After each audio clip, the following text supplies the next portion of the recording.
గౌరవ మాజీ మంత్రివర్యులు పెద్దలు పువ్వాడ అజయ్ గారికి, గౌరవనీయులు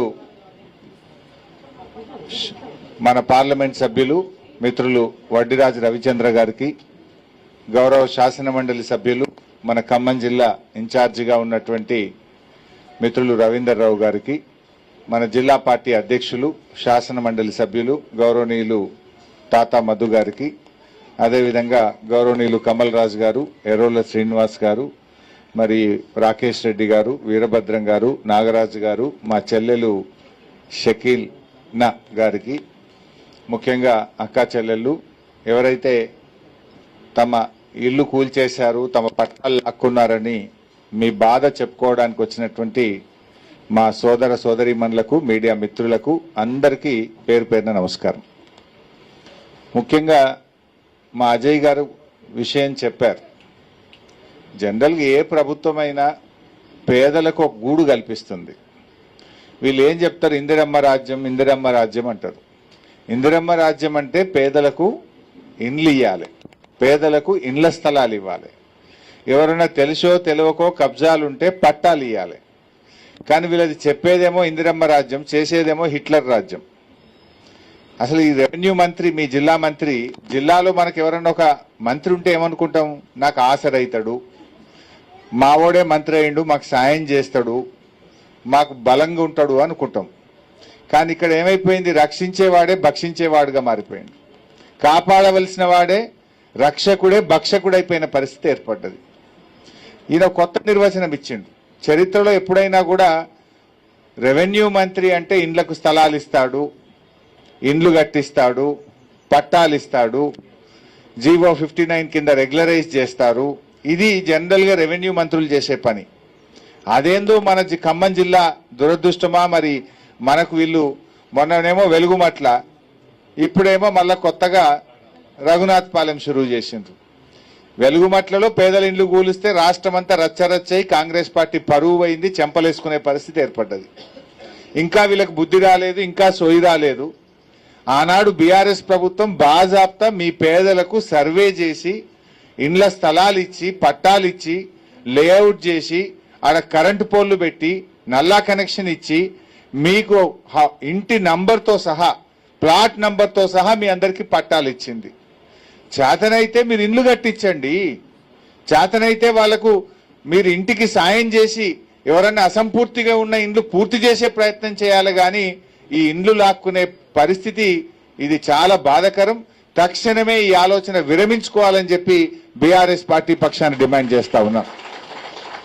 మర్యాదగా ఇప్పుడు కలెక్టర్ గారికి చెప్పినాం, కలెక్టర్ గారు మీరు అమాయకులైనటువంటి పేదల దగ్గర ఇంకో జాగల మీకు ఇల్లు ఇస్తాం, ఇంకో జాగల మీకు స్థలం ఇస్తామని అఫిడవిట్లు తీసుకున్నారు, మరి ఇంకో చోట ఇవ్వలేదు.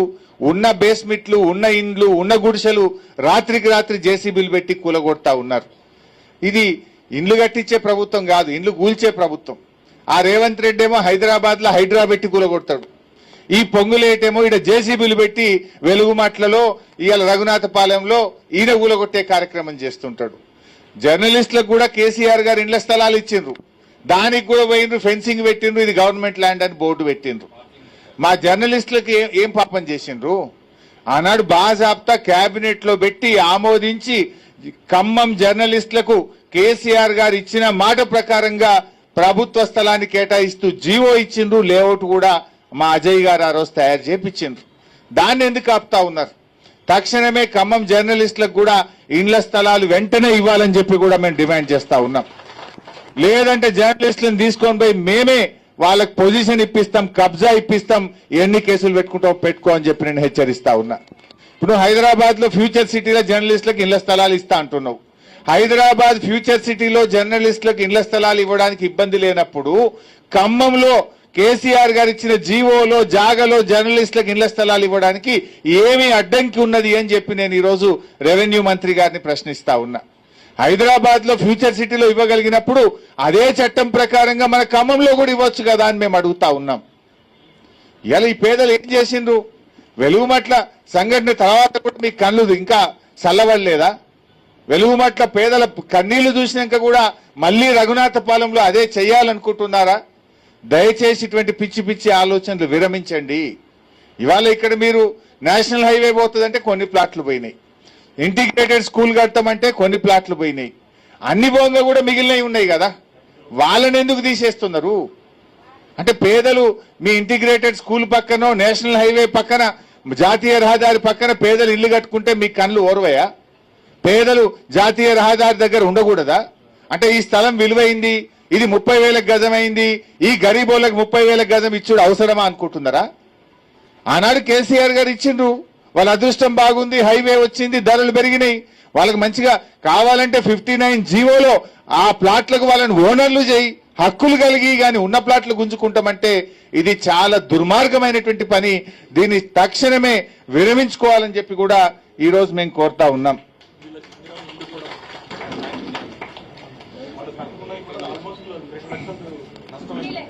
ఆల్రెడీ అదే గతంలో వీళ్ళందరికీ ఇండ్లు కూడా మంజూరు అయినాయి. చాలా మంది గృహలక్ష్మి కింద మంజూరు చేస్తే వాళ్ళు బేస్మెంట్లు కూడా కట్టుకున్నారు. ఇగో ఇది గృహలక్ష్మి మంజూరి పత్రం, వాళ్ళకి ప్లాటు ఇచ్చినాం, గృహలక్ష్మి కింద ఇల్లు కూడా ఇచ్చినాం. నువ్వు ప్లాటు గుంజుకుంటువి, అప్పు చేసో కష్టపడో బంగారం కుదబెట్టో ఓ 2-3 లక్షలు ఖర్చు పెట్టి బేస్మెంట్ కట్టిండ్రు, కొందరు ఇండ్లు కట్టుకున్నారు, కొందరు రేకులు వేసుకున్నారు. ఆ ఇండ్లు కూల్చడం ఇది సరి అయినటువంటిది కాదు. తక్షణమే వాళ్లకు ఇండ్లు మంజూరు చేయండి, యథావిధిగా వాళ్ళ జాగాలో ఇండ్లు కట్టుకోవాలి, లేదంటే మరో వెలుగుమట్ల పునరావృతమవుతుందని చెప్పి హెచ్చరిస్తా ఉన్నాం. బీఆర్ఎస్ పార్టీ వీళ్ళందరికీ న్యాయం జరిగేదాకా వీళ్ళకి అండగా ఉంటుందని కూడా హెచ్చరిస్తా ఉన్నాం. ఇవాళ ఈ ప్రభుత్వం ఏమైపోయింది? రేవంత్ రెడ్డి ఏమంటుండు, నాకు హిట్లర్ ఆదర్శం అంటాడు, హిట్లర్ను చూసే హైడ్రా పెట్టినా అంటాడు. ఎవడన్నా హిట్లర్ నచ్చుతాడా? ప్రపంచం మీద ఏమంటారు, అరే వీడు ఏంద్రా హిట్లర్ లెక్క తయారైండు అంటారు. అంటే బాగా అహంకారం నెత్తికెక్కి కళ్ళు కనబడకుండా కళ్ళు నెత్తి మీదకి ఎక్కి ఆగమాగం చేస్తోండి హిట్లరు అంటారు. నేను హిట్లరే ఆదర్శం, హిట్లర్ను చూసి హైడ్రా పెట్టి గరీబోళ్ళు ఇండ్లు గులగొడుతున్నా, వాళ్ళ ఇండ్లు కూలిపోతుంటే నా కళ్ళల్లో ఆనందం కనబడుతుంది అంటుండు రేవంత్ రెడ్డి. ఇదా ఒక ముఖ్యమంత్రి చేయాల్సిన పని? ఇదా ఒక రెవెన్యూ మంత్రి చేయాల్సిన పని? దయచేసి వీటిని మానుకోవాలని చెప్పి కోరుతా ఉన్నా. రేవంత్ రెడ్డిది అంతా బ్లాక్మెయిల్ అయిపోయింది. ఇప్పుడు మన పిల్లలు కాలేజీలలో చదువుకుంటున్నారు. కేసీఆర్ గారు ఉండగా పిల్లల చదువులకు ఫీజు రియంబర్స్మెంట్ డబ్బులు ఏడాదికి ఇస్తుండే కేసీఆర్. 9.5 ఏళ్లలో 19,500 కోట్లు ఫీజు రియంబర్స్మెంట్ కు కేసీఆర్ గారు ఇచ్చారు.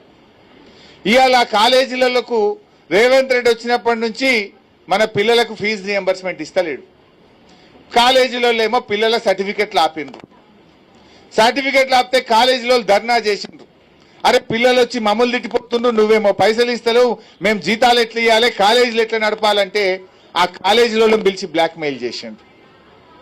అట్లే మనకు ఆరోగ్యశ్రీ పథకం దవాఖానలలో పోతే ఆనాడు కేసీఆర్ గారు 2 లక్షల్ని 5 లక్షల రూపాయలు చేసి ఆరోగ్యశ్రీ కింద ట్రీట్మెంట్ ఇప్పించిండు. రేవంత్ రెడ్డి వచ్చినాక దవాఖానలకు పైసలు ఇచ్చుడు బంద్ చేసిండు. దవాఖానలో ధర్నా చేస్తే వాళ్ళను బ్లాక్మెయిల్ చేసే ప్రయత్నం చేస్తాడు.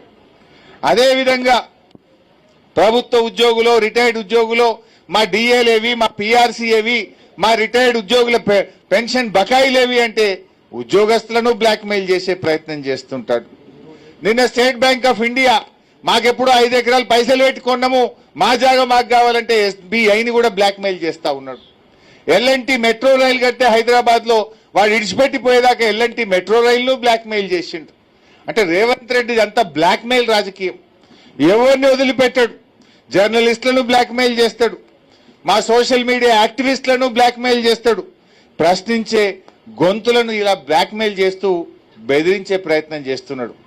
కానీ బెదిరింపులకు దగ్గర పడ్డది.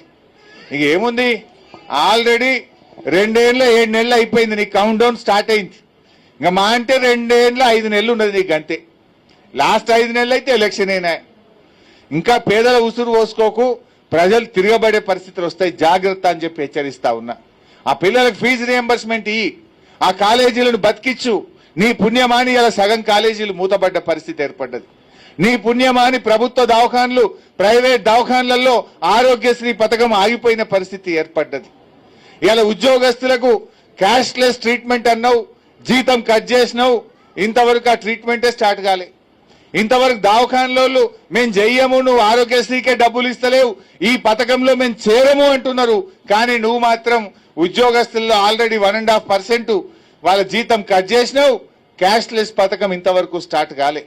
అటు ఉద్యోగస్తులు జరిగిందనుకో, వాళ్ళ మీద ఏసీబీ రైడ్లు, వాళ్ళను బ్లాక్ మెయిల్ చేసుడు, ఉద్యోగస్తులను బ్లాక్ మెయిల్ చేస్తావు, దవాఖానలను బ్లాక్ మెయిల్ చేస్తావు, కాలేజీలను బ్లాక్ మెయిల్ చేస్తావు, సోషల్ మీడియా యాక్టివిస్టులను బ్లాక్ మెయిల్ చేస్తావు, జర్నలిస్టులను బ్లాక్ మెయిల్ చేస్తావు, ఎవరన్నా ప్రతిపక్ష నాయకులు మాట్లాడితే వాళ్ళను బ్లాక్ మెయిల్ చేస్తావు. చివరికి ఈ పేదలు ఇండ్ల జాగలు గత ప్రభుత్వం ఇస్తే మీరు ఖాళీ చేస్తారా చెయ్యరా, మీరు అఫిడవిట్ మీద సంతకం పెడతారా పెట్టరా అని మిమ్మల్ని కూడా బ్లాక్ మెయిల్ చేస్తా ఉన్నాడు. బ్లాక్ మెయిల్ చెల్లదు.